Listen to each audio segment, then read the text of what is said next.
So welcome everyone to the September 21st Body Electric team call or webinar.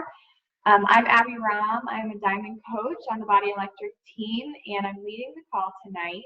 And the first thing I wanted to mention is to check out Jenny's live stream video in the team call or in the team page from earlier this evening for more information and a graphic about the Help 16 challenge over the next several months. So with this challenge, we are going to help 4 new people every month between now and December. And if you can help 4 people per month from now until December, you can earn up to $1,500 by the end of December. So I know that would help everyone a lot with Christmas expenses, holiday trips, things like that. And of course, we're not guaranteeing anything as far as income goes, but if you can help 4 people each month hit Success Club, help people stay on Shakeology, then you're going to be possibly making up to and over $1,500 by the end of the year. So if you saw my graphic in the team page, you know that my topic tonight is authenticity and vulnerability on social media, shunning the competition game to make a difference. So this is sort of a passion project of mine that I've really been working on over the last year, and I'm really excited to share my experiences and my knowledge and some examples with you to help you start connecting more with people on your social media. So first up, social media is one of the most important parts of our business. In the days of the old network marketing, my parents were in Amway, which is one of the biggest network marketing companies in the country. This is back in the 90s, and they were gone multiple nights a week presenting the business to groups of people. They were on phone calls with people a lot of the time to try to recruit people and sell the products. We're lucky. We don't have to leave our families and our kids multiple nights a week to present the business. We don't have to be on the phone all the time to sell our products. We get to use social media as a tool to help us connect with people, to get Beachbody out there, to share our experiences, and to present the business opportunity. But on the other hand, social media has a pretty horrible reputation and has even been the subject of studies showing that it can be linked to depressive behaviors, which stem from what's called social comparison, which is tracking our own self-worth by comparing ourselves to others, specifically, there's a fly buzzing around here, specifically comparing ourselves to people we see on social media. And Theodore Roosevelt once said that comparison is the thief of joy.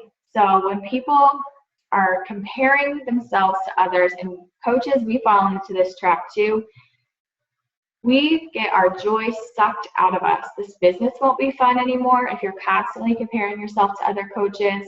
And life in general is just not that much fun and doesn't have that much meaning if we are stuck comparing ourselves to people all the time. So how can we as people that are relying on social media for our well-being, not for our necessarily complete well-being, but for our business, how can we use it responsibly and in a way that will positively affect our followers and ourselves? And we do that by being authentic and vulnerable. So authenticity means to be real or genuine, and vulnerability means there's a bit of uncertainty or risk involved, and it opens us up to emotional exposure. That's the definition of vulnerability. So then again, I've also heard Facebook and Instagram, specifically Instagram, being called a highlight reel of people's lives. And we only show our best as coaches. So when we've shown that we've lost 10 pounds, or we have this perfect, I'm guilty of this perfectly composed, healthy meal, and it looks beautiful, or our kids with their perfectly brushed hair and matching outfits posed for a picture, some people will start to naturally negatively associate with us because they're comparing themselves. They're thinking, well, I could never do that. Her life looks easy. She is such a well-behaved family or well-behaved kids. Her husband must help her so much. Her job isn't that demanding, and it could just go on and on and on. And I want you to think about, how can we expect people to accept our help if they think that what we're doing is unattainable? So instead, we have to share authentic and vulnerable moments to break the negative comparison cycle. When we do that, when people start to compare themselves, it's because now they see our lives are messy too. We struggle as coaches too. We don't walk on sidewalks made of gold with rainbows shooting over our heads. We are right there in the trenches too. And one of the most powerful words a human can say to another human is me too. But how do we start becoming authentic and vulnerable? I know this can be scary stuff for most of us because it is way out of our comfort zone. And I remember early this year, in 2016, toward the end of last year, being terrified to share some things. And I went to the other Diamond coaches on this team that we have our little message string, and I showed them this image that I had created and said, you know, I really want to share this, but I am terrified to share this. It was hard to open myself up to that emotional risk. But they encouraged me to go for it, and I did. And that was kind of like ripping the Band-Aid off. So you can do it too. It isn't natural to share our struggles with others, but I look at it this way. This is my business. This is now my full-time job. And I care about other people. And if I care about other people and want to help them live healthier and more fulfilling lives, then I need to let them know that I am like them and that there can be a better way to live our lives. Again, how do we do that though? Let's move into that. We start with personal development, one of our core vital behaviors. And if you struggle with feeling comfortable sharing yourself on social media, specifically dealing with issues of confidence or insecurity, things of that nature, which I know I have too, check out the books So Long, Insecurity, You've Been a Bad Friend to Us by Beth Moore. She's a Christian writer. She's amazing. She's in ministry. Or The Gifts of Imperfection by Brene Brown, who is a PhD researcher, does a lot of social work, vulnerability. I'm going to talk about her a little later. Empathy, shame. She's pretty great too. Once we've done that, then we start sharing. We share our struggles and we show our low points, and we share when things don't go as expected. And first I want to talk specifically about being authentic. You have to be yourself. You share pieces of your life that reflect truthfully on your circumstances. And I want to make a distinction between being authentic and being negative. So for example, an authentic post would be one where you share that you've had a rough parenting day. I've shared that before. Being negative would be taking to Facebook to vent about your kids and your husband. So it's been a rough parenting day, your kid's been mouthy, this could be me 3 days a week. But I'm not gonna get on Facebook and just completely let it all out and do this major rant about how annoying my life is. That would be negative. But sharing that I've had a rough day being a mom, that's positive, or that's authentic. Authentic is sharing your struggles with a ray of hope at the end. Being negative is just airing out your insecurities and your rough patches without any resolution. So that's a good rule of thumb. So I've had a rough parenting day, but I know it's going to get better, or this is how I'm going to improve tomorrow, or so on and so forth. So the takeaway here when you're being authentic is don't feed into the culture that can run rampant on social media of putting people down, spreading hate, or trash talking people. Coaches are not those types of people. And I will also maybe shoehorn in here, maybe avoid politics for the next couple months as well. Just an example, or just a thought. So now I'm going to share some quick examples, I hope, of some of the posts that I would say this is being authentic. Let me try the share screen thingy again.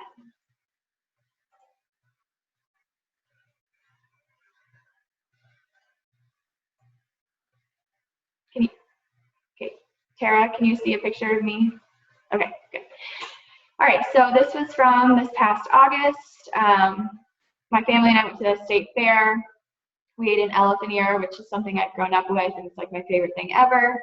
And I just said, hey, look, we shared fried dough, covered in sugar, and I don't feel guilty. But then I ended it with like a resolution, with a positive hope at the end.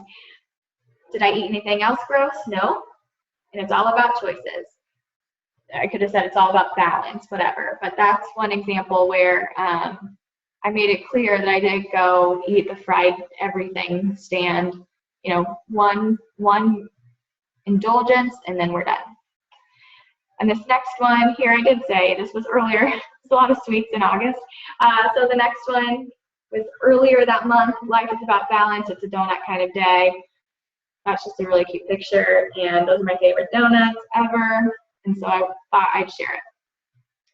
And then I'm going to stop for a second while I switch to the next slide.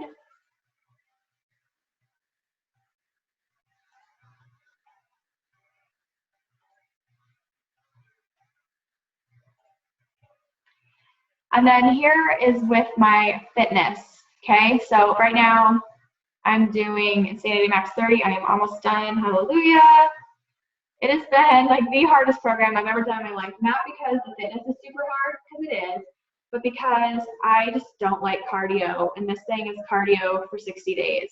And I have texted Jenny almost every single weekend because I need her as a coach to tell me to suck it up and do the program. So Shanti actually says this in, I don't remember which one. I feel like he just said that to me yesterday too. So whatever that one is.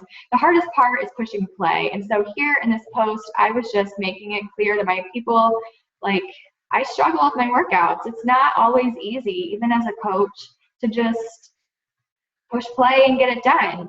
Sometimes you wait till the end of the day, drag your feet, you might skimp on the warm-up, but then you get into it and get it over.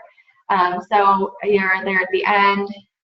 I realized, like, I would let myself down if I didn't do this. It might not have been the best workout in the world, but here it is. So that's authenticity.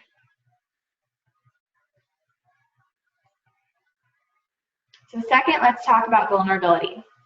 This is the hard one because we are opening up a part of ourselves that we generally keep private for comment. So I watched Brene Brown's TED Talk that she gave on vulnerability. And one thing that stuck out to me was she was talking about our natural inclination is to numb ourselves to feeling vulnerable because it's hard, it's scary, it can be hurtful, and we just don't want to feel hard feelings. But she said studies have shown, and her research has shown, that we can't numb feelings in isolation. So that when we numb ourselves to feeling vulnerable, we're actually numbing everything. And then that is a dangerous cycle to be in. I just found that as an interesting fact. And I would present to you that when we start sharing ourselves in a vulnerable fashion with others, it will then become easier for them to get vulnerable with us. We're mirroring that behavior. They will start to trust us and to trust that we will, if we're vulnerable with people, they'll start to see us as a safe space for them to be vulnerable with. And Gay Gaddis, an entrepreneur from Texas, says that entrepreneurship is about vulnerability. And that if we shut down vulnerability, then we shut down opportunity. I can't think of anything more vulnerable than putting yourself out there as a single person, not single as in married, but just a single entity trying to do business with people. That's a pretty vulnerable position to be in, facing rejection on a near constant basis, but it's worth it. So the best way I know to find that place of vulnerability on social media, to share on social media, is to find our story. And we have an amazing recorded team call on the Body Electric members only portion of our website with Tracy Warren, who is a multi-star diamond coach in the Sparta Nation organization.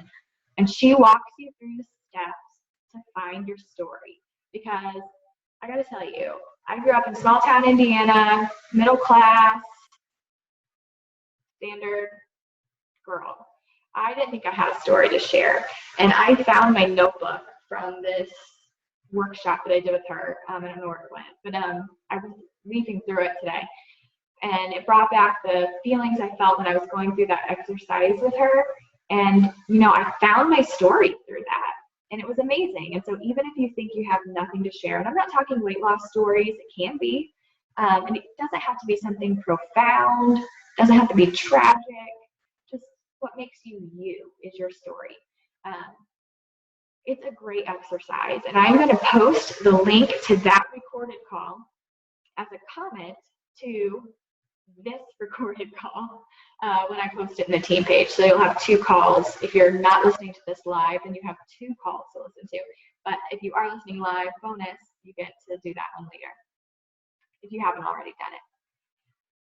And your story is important because this is something I heard today in my Bible studies. I wanted to share it too.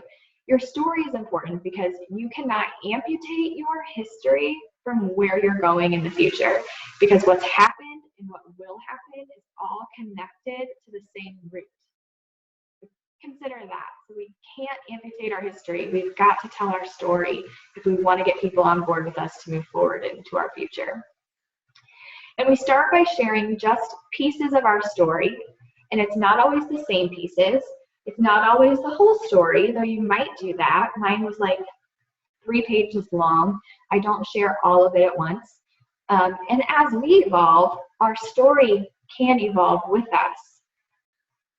And some facts, not facts, but some information about a story that I found out while I was preparing for this call. This has to do with social studies done. Story is what connects and binds us together as people. And then just as social media can bring about negative social comparison, a neuroscience study has shown that telling stories builds empathy. And when you tell one really well or tell a good story, the people's brains that are watching or listening or reading your story, their brains react as if they are watching it happen. It's this emotional response. You transfer your experiences to your followers when you tell a good story. They feel what you feel. They empathize, and your desires become their desires. And this is imprinting on them. So in short, your story will help you connect with other people. And so now I'm going to show you some examples of when I have shown or shared my story. Oh, I forgot on my authentic, vulnerable, so I will do that one first. Okay, this is the one I mentioned earlier, this image I created that I was terrified to share because, short recap on me, been a coach for a few years, had good results with health and fitness, especially at the beginning of 2015 when I did 21-Day Fix Extreme. Lost some weight, was thinnest I'd been in a while, and then towards the fall of 2015, I got hurt. I was in a job I hated, and I don't throw around the word depressed, but I didn't want to do anything. I hurt a lot. I didn't want to work out, and I just let myself go, as you can see in this picture. So my after is actually my low point, not my let's celebrate point. So anyway, I was terrified to share this image, but I did, and I got a lot of support when I shared this, not just from coaches, but from my broader followers. But moving on to the story. So this was it was New Year's Eve. I woke up super early that morning, and this had been sitting on my heart for a while, and I decided it was finally time to rip off that Band-Aid and share this story. So this was the story that I was able to write, or pieces of it that I was able to write through this Tracy Warren exercise. And it's not hers, but she just taught it to us. And so I shared this New Year's Eve, and when I was in Disney, and by the time I got to a point where I could check, this post had just like blown up for me. And to have that much support, and I know it's not all about me, but to have that kind of support, and that's another thing I want you guys to understand, that when you are vulnerable and share your heart with people, they will respond really nicely. Like, people aren't going to hate on you. People will love on you. They will support you. And again, as I mentioned, they're more likely to come to you in the future if that you've shown them this piece of yourself. So this is not something I wrote out in advance. You might have to write out your posts, think about it for a couple of days, go back to your story. I mean, I'd written my story out, but this particular post I didn't like compose from a piece of paper or something. But this is just a very short excerpt of the overall story I wrote, the Cliff Notes version. So that's what I mean by just sharing pieces. And then this one, I lost my job in March. And so I kind of, took this as a chance again to be vulnerable, but I tied it back to my story. I kind of, went back there without being so obvious about it. It took me back to being that insecure teenager whose biggest concerns were what other people thought of me and whether I'd be good enough. Because that's what I talked about in the previous post. That was the thrust of my story. And then I went in to share this big news with everyone. And this one, if you want to talk about being vulnerable and sharing yourself when you're hurting, social media can be a good place to do that. And I just felt like, as someone who has shared my life on social media, that this was a piece of me that I had to tell publicly. I know a lot of people would say this was private. I didn't have to put it on Facebook, and I probably didn't. But when you are building a business on social media, some parts of you're going to have to share, to be honest and true. And then this one is a post just recently, and it's another piece of the same story that I have been telling, but it's a different side of it, and one that I hadn't thought about until recently, when I felt like I was starting to be a little inauthentic by making it sound like I was always, I don't know, a girl no one liked, because that's also not true, even though in your own head you feel that way when you're a teenager. And then I wasn't always nice to other people either. So while I was feeling that way, I was doing it to other people. So I felt like it came down to a point where I needed to share this other part of my story. And so I did. So I wanted to use this one as an example of how you take the story you have, and then you're going to start to peel layers off of that story to continually share and just open yourself up to the people that follow you, so that they will start to feel more comfortable coming to you as their coach. And notice that they're long. I put a lot of detail into these. I think about them. I read them 5 times before I post them. So, think about it. Give it a lot of thought when you're sharing these. People do read them. And then I have a call to action, which you should do as well. I think that's the last one. Okay.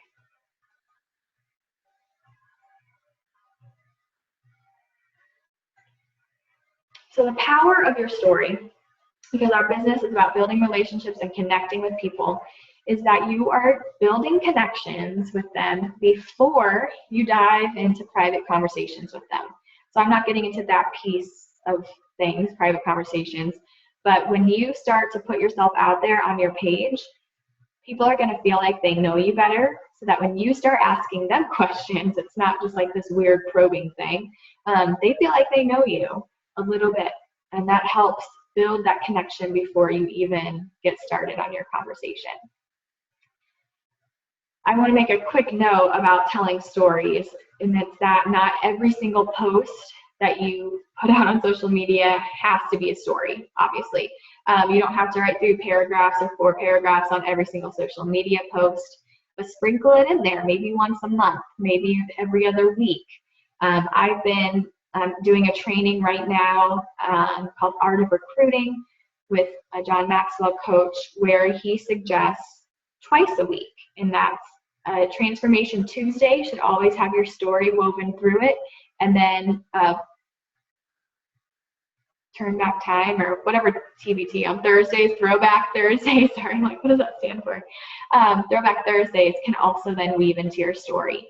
So I actually have been doing that the last month. It doesn't have to be that frequent though, but that's a good thought too. His theory is that when you have new followers, I'm actually starting to use Instagram a lot more. They are not going to see every single post you make. So while it may seem repetitive to you, not everyone on your friends list, not everyone on Instagram is going to be seeing every single one of those. So it might be brand new to someone who comes across it Thursday that didn't see that post you made on Tuesday. So the more you tell your story, the more people are going to become invested in you and what you have to offer. They're going to want to know who they're doing business with. They don't want to give over $140 to complete strangers. They want to know who you are, and they want to hear your story. And social media is really the best place we have to do those things. So that is the end of my content. So if anyone has any questions on any of that stuff, I would be happy to take questions. You just have to unmute yourself.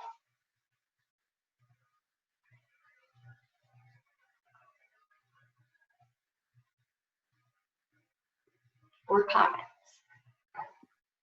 Do you think there's a way to tell if people are bored of hearing your story, or, you know, like when you should stop telling, I don't know, like if every Tuesday and Thursday you're sharing your story, we're only 30 years old, like how much of our story do we really have, you know? That's like Josh Coates is the guy, that's kind of what he was talking about when he was saying that because of algorithms and how things get pushed out into people's feeds, that while some people might be seeing it every time, the majority of people aren't. And so to just stick with it, not telling the exact same thing every single time. That's why I've been thinking about that cheerleader post that I did for a while now, for maybe a month or so. But because I was doing posts twice a week, I had to think outside my box a little bit. So that's why I reached for that one. But so you have to be more thoughtful, I think, when you do it that frequently. But I don't know that people ever get bored with it unless you're recycling the same posts. I have a quick question. Mm-hmm. How much time do you spend when you come up with those, and how do you find the time in your day to craft some of those longer posts? Because it's an emotional post. You're actually having to think and rethink and rewrite to make it perfect. Yeah. So the original exercise that I did, it was an hour-long webinar, and she was quiet. She gave us 5 minutes to do this task and the next task. So that's going to take you an hour about. So you're going to want to do that and actually do the prompts. And I think even I had to spend some time extra to go back in and write it out to make sure I got all the points of it. And I don't want to spout.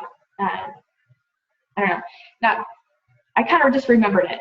This is what I'm trying to say. Not to be special snowflake, but once I had written out the entire thing, those details stuck in my mind.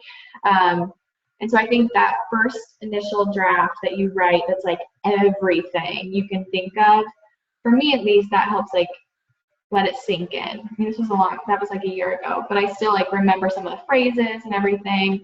And so hopefully that would be true for you as well. So it's not every single time you have to start from scratch in your mind, at least, to start writing this. And you could also go off of that initial draft. But for these more in-depth posts, I mean, I probably only spend 10 minutes plus an extra 10 creating an image if I'm trying really hard on the image. I use Canva if I'm on my computer. I use a mix between Instagram filters, and I just direct message it to myself, so it saves it to my phone without broadcasting it to the world. That's a trick I learned.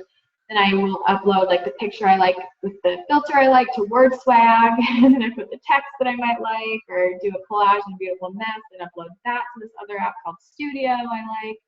So I do this mix and match of apps. So that takes about 10 to 15 minutes sometimes for the image. but generally it's not quite that long. So maybe 20 minutes. And I will try to sit down. I usually do them in the evening, so I just try to take a quick break from the fam to do that, about a 20-minute thing.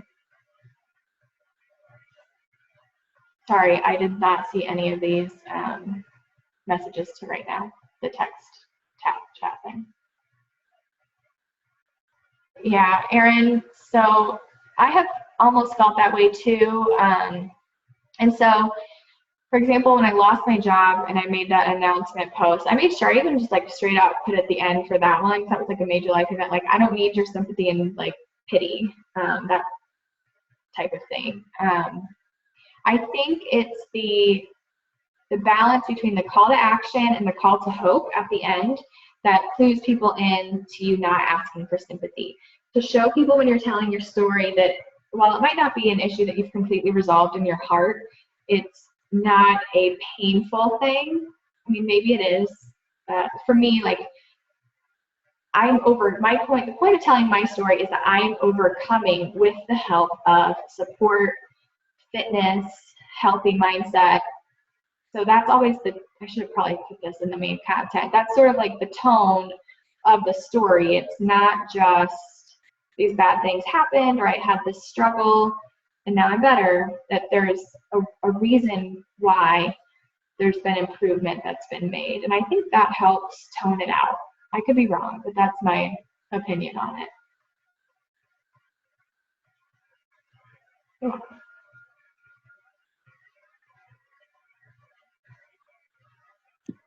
Can I chime in on the question before about how long it takes to write and whatever? I find a lot of times that I get inspiration while I'm driving, and I use the notes app on my phone. I can say, hey Siri, take a note, and then it will, oh, he's gonna do it. And I can leave myself voice memos or notes, and then record what I'm thinking, and then later go back to it and like write it up and edit it. So you're not always like having to sit down and be creative. That's smart. Sometimes I hop out of the shower and write with makeup on the mirror because I had an idea.